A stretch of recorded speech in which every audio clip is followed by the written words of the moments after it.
Platons Seelenlehre ist ein zentraler Bestandteil seiner Philosophie und unerlässlich, um seine Ideenlehre, seine Ethik und seine Staatsphilosophie verstehen zu können. Was Platon unter Seele versteht, welche Seelenteile er unterscheidet und welche Bedeutung die Unsterblichkeit der Seele für ihn hat, erfährst du in diesem Video. Seele, zu griechisch Psyche, ist bei Platon ein Lebensprinzip, das den gesamten Kosmos durchdringt, ihn lebendig macht und ihm eine innere Struktur und Ordnung gibt.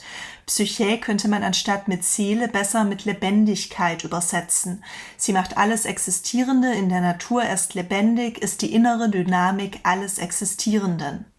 Die sogenannte Weltseele ist das Lebens-, Bewegungs- und Ordnungsprinzip des gesamten Kosmos. Für Platon ist der Kosmos ein großes Lebewesen, das aus Weltkörper und Weltseele besteht. Die Weltseele durchdringt und umhüllt die Materie des Kosmos. Seele ist das, was einem Körper Leben einhaucht. Tod wiederum ist die Trennung der Seele vom Körper. Laut Platon hat nicht nur die geistige Welt der Ideen, Leben, Denken und Seele, auch das Abbild der Ideenwelt, der sichtbare Kosmos, ist ein beseeltes und vernunftbegabtes Lebewesen. Die Weltseele ist wesentlich auf Harmonie angelegt. Sie ist eine ordnungsstiftende Kraft. Das altgriechische Wort Kosmos bedeutet nichts anderes als harmonische Ordnung. Im Dialog Timaios beschreibt Platon den Kosmos als ein sinnlich wahrnehmbares, göttliches Lebewesen, das größte und beste, schönste und vollendetste. Der Kosmos als lebendiger Organismus, zu dem auch der Mensch gehört, ist bei Platon Ausdruck einer vollkommenen, harmonischen Lebendigkeit, einer allumfassenden Seele der Welt. Platon beschreibt die Erschaffung der Weltseele im Dialog Timaios mit einem Mythos. Der Demiurgos, der Konstrukteur der Welt, erschuf die Seele durch eine Mischung aus Sein, Selbigkeit und Verschiedenheit. Diese drei Bestandteile gehören sowohl zur unteilbaren und damit ewigen Ideenwelt als auch zur teilbaren und damit vergänglichen Werdewelt. Die Seele hat somit Anteil an der geistigen Welt der Ideen und an der Sinnenwelt. Dadurch nimmt sie eine ontologische Zwischenposition ein und kann zwischen beiden Welten vermitteln. Platon geht von einer Analogie zwischen Mensch und Kosmos aus. So wie die Weltseele die Materie des Kosmos belebt, so belebt die Seele des Menschen dessen Körper. Denn ebenso wie der Kosmos ist auch der Mensch ein Lebewesen, welches aus Seele und Körper besteht. Und wie die Weltseele steht auch die menschliche Seele zwischen den Bereichen des Geistigen, der Ideenwelt und des Sinnlichen, der Sinnenwelt. Sie hat Anteil an beiden Bereichen und vermittelt zwischen ihnen. Sie ist ein dynamisches Bindeglied zwischen der Welt der Ideen und der Welt der Erscheinung. Werfen wir einmal einen genaueren Blick auf die Seele des Menschen. Der Mensch verfügt laut Platon als ein Teil des Kosmos über eine Seele, welche seinen Körper belebt. Er ist ein Leib-Seele-Wesen.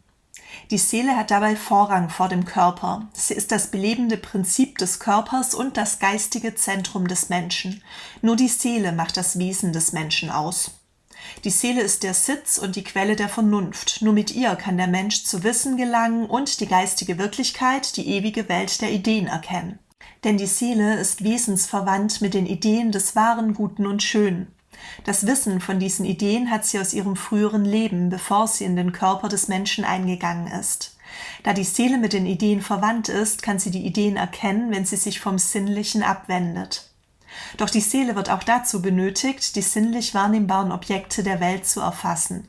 Sinneswahrnehmung ist bei Platon ebenfalls eine seelische Aktivität, die sich mit Hilfe der körperlichen Sinnesorgane vollzieht.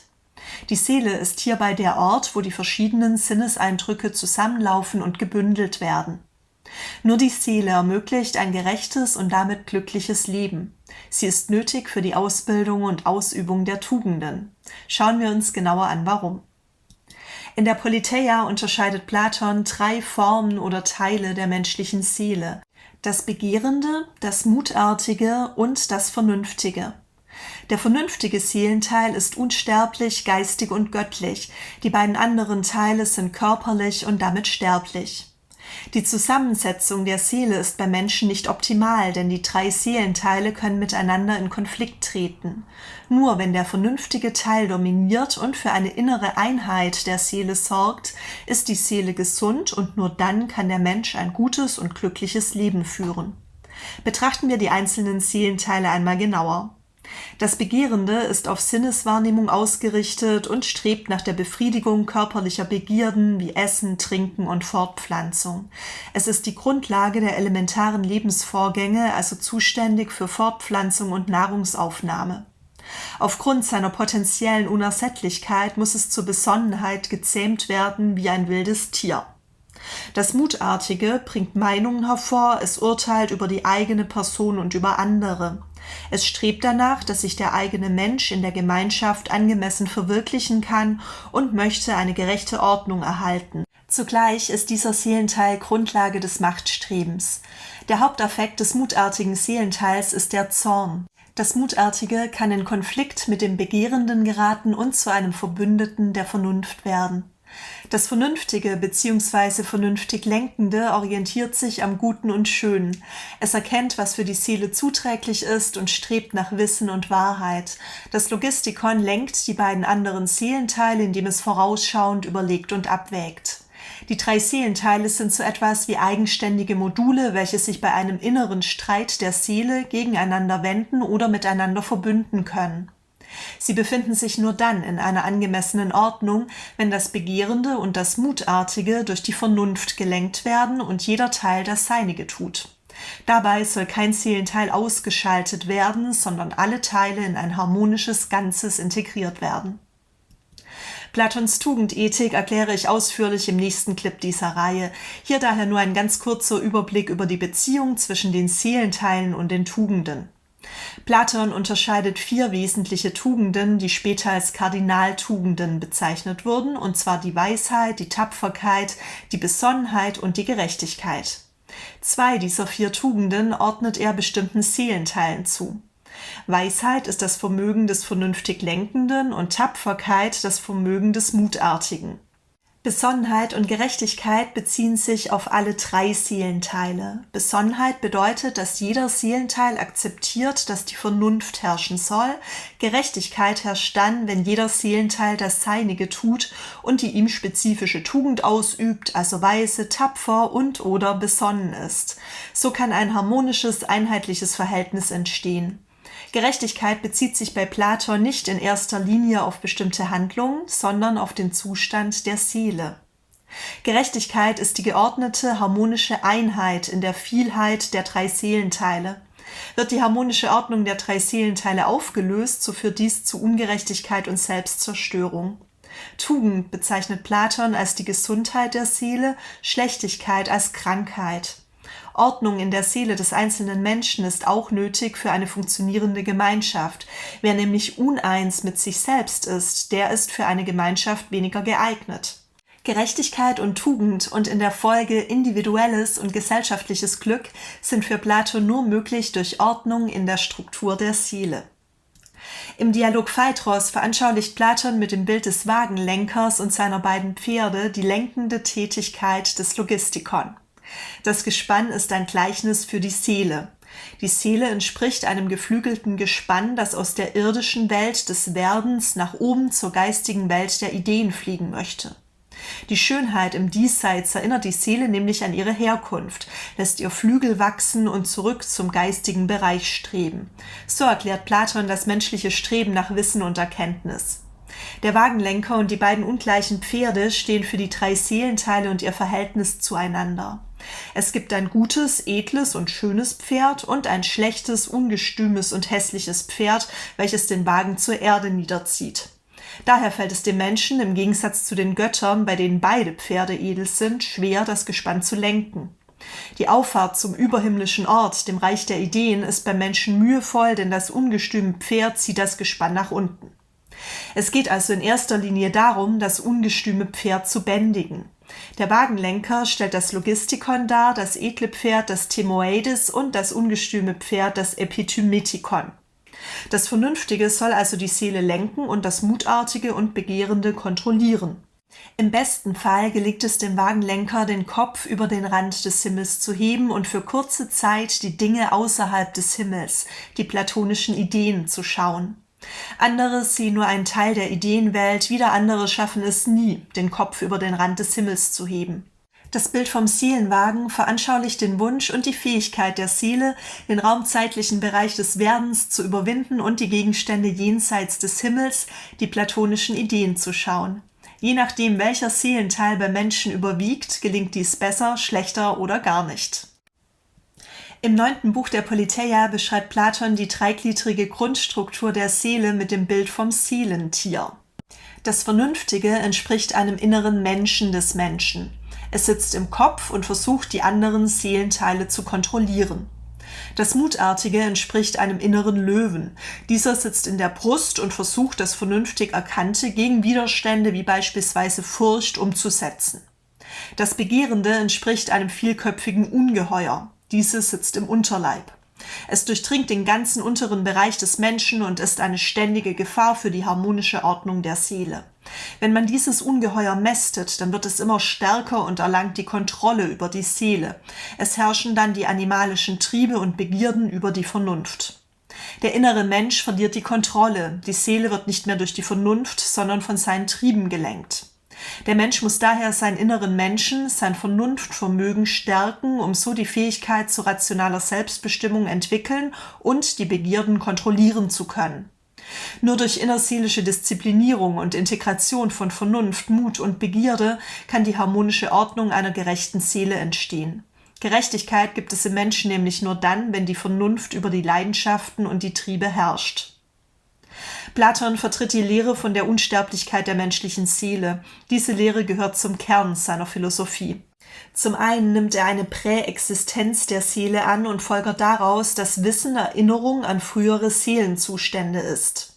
Im Phaedros schildert Platon den Mythos vom Überhimmlischen. Mit diesem Mythos will er verdeutlichen, dass die Ideen Inhalte des a priorischen Denkens in der Seele sind. Vor der Geburt des Menschen und damit vor dem Absinken der Seele in den Bereich des Körperlichen existierte die Seele laut Platon an einem überhimmlischen Ort der Welt der Ideen. Zum anderen geht er von einer Postexistenz der Seele aus, glaubt also an Wiedergeburt und Seelenwanderung durch verschiedene Körper. Die Unsterblichkeit der Seele thematisiert Platon in unterschiedlichen Dialogen. In der Apologie lässt Sokrates, wohl mit Rücksicht auf seine inkompetenten Richter, die Frage, ob die Seele sterblich oder unsterblich ist, noch offen. In beiden Fällen gibt es seiner Ansicht nach jedoch keinen Grund, den Tod zu fürchten. Entweder nämlich ist mit dem Tod alles vorbei, dann gibt es auch nichts zu befürchten, oder der Tod bedeutet einen Umzug an einen besseren Ort, dann ist der Tod ein Glück. Im Phaedros, in der Politeia, in den Nomoi und vor allem im Phaedon versucht Sokrates, die These von der Unsterblichkeit der Seele rational und argumentativ zu festigen. Der Dialog Phaedon trägt den Untertitel Über die Seele und schildert Sokrates letzte Stunden vor seiner Hinrichtung im Gefängnis im Kreise seiner Freunde. Sokrates verteidigt seine Lebensweise und will beweisen, dass die Seele unsterblich ist. Er steht seinem bevorstehenden Tod unerschrocken und tapfer gegenüber, weil er davon überzeugt ist, dass die Seele den Körper überlebt. Denn Furcht muss haben, wer nicht weiß und nicht Rechenschaft ablegen kann, dass sie etwas Unsterbliches ist. Ein wahrer Philosoph fürchtet den Tod nicht, denn er bereitet sich im Grunde genommen sein ganzes Leben lang auf diesen Moment vor. Er richtet seine Seele auf die Ideen, allen voran die Idee des Guten aus, so dass sie sich nach dem Tod leichter vom Körper lösen und mit den göttlichen, ewigen Ideen vereinigen kann. Philosophie bedeutet in diesem Sinne sterben lernen. Laut Platon ist der Tod für die Seele sogar eine Befreiung. Für Platon ist die Unsterblichkeit der Seele keine bloße Vermutung, sondern kann bewiesen werden. Sowohl im Dialog Phaedon als auch in anderen Dialogen wie beispielsweise der Politeia und im Phaedros finden sich Beweise für die Unsterblichkeit der Seele. Die Darstellung der verschiedenen platonischen Unsterblichkeitsbeweise würden den Rahmen dieses Videos sprengen. Schreibe mir aber gerne in die Kommentare, wenn dich dieses Thema interessiert und ich ein eigenes Video dazu machen soll. Platon geht sehr wahrscheinlich nicht nur von der Unsterblichkeit der Seele allgemein, sondern auch von der Unsterblichkeit der individuellen Seele aus. Für diese Annahme spricht, dass laut Platon nach dem Tod ein Daimon jeden Menschen zum Gerichtsplatz führt, dass jeder Seele ein Stern zugewiesen wird und dass es ein Strafgericht der Seelen nach dem Tod der Menschen gibt. Den Körper bezeichnet Platon als das Gefängnis und das Grab der Seele.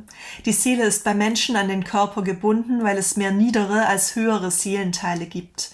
Durch Wiedergeburten wird die menschliche Seele geläutert und kann sich schließlich mit dem Göttlichen vereinigen. Was nach dem Tod mit der Seele passiert, hängt vom Verhalten des Menschen ab. Wenn der einzelne Mensch seine Seele bereits zu Lebzeiten auf die Ideen, insbesondere die Idee des Guten, ausgerichtet hat, dann kann sich seine Seele leicht vom Körper lösen und in das Reich der Ideen vordringen. Dort kann sich die Seele mit den göttlichen Ideen vereinigen. Seelen jedoch, die sich im irdischen Leben nur nach körperlichen Bedürfnissen und materiellen Reizen ausgerichtet haben, schaffen es auch im Augenblick des Todes nicht, sich ganz vom Körper zu befreien. Ihnen bleibt der Zugang zum Reich der Ideen versperrt. Ihnen bleibt nur der Weg zurück in den Körper, die Reinkarnation. Die schlechten Seelen irren nach einem Mythos des platonischen Sokrates noch eine Weile hilflos in der Schattenwelt umher, bis sie irgendwann in der Unterwelt vor ein Gericht gestellt werden. Wie im Hinduismus entscheidet auch bei Platon der Lebenswandel im vorausgegangenen Leben über den Körper, in dem man in seinem nächsten Leben wieder hineingeboren wird. Die Seelen, die sich vor dem Tod am Materiellen orientiert hatten, werden in dem Körper eines solchen Wesens wiedergeboren, das Abbild ihres Lasters ist. Sie werden beispielsweise als Esel, Wölfe, Habichte oder Geier wiedergeboren, weniger belastete Seelen als Bienen, Ameisen, Frauen oder Männer. Die Seelen, die sich während des Lebens jedoch an den ewigen Ideen orientiert haben, können sich vom Körperlichen lösen und mit dem Göttlichen vereinen. Philosophieren heißt daher sterben lernen. Philosophie hilft einem nicht nur dabei, ein sinnvolles Leben zu führen, sondern auch dabei, sich gut auf den Tod vorzubereiten. Die Unsterblichkeit der Seele ist laut Platon nötig, um die Menschen zu Vernunft, philosophischer Bildung und tugendhaftem Verhalten anzuhalten. Platons Seelenlehre ist die Grundlage seiner Ethik und Staatsphilosophie. Was Platon unter Tugend versteht, welche 4 Kardinaltugenden er unterscheidet und was tugendhaftes Verhalten mit der Seele zu tun hat, erfährst du im nächsten Video dieser Reihe.